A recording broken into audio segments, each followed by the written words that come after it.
Now you have to keep changing the medication, because now the medicine that can chase a black spot, now you can check this crop, what it has here. I don't know the English name. In Luganda it's called chikata.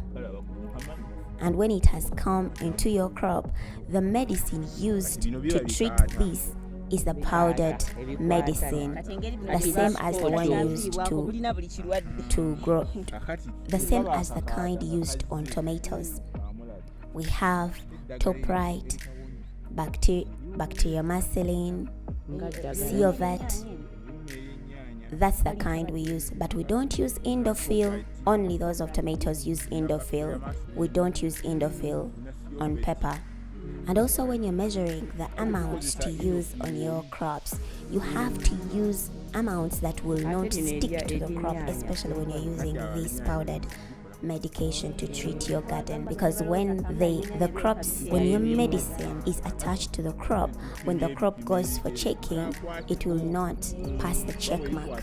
It will be found to have high quantities of chemicals.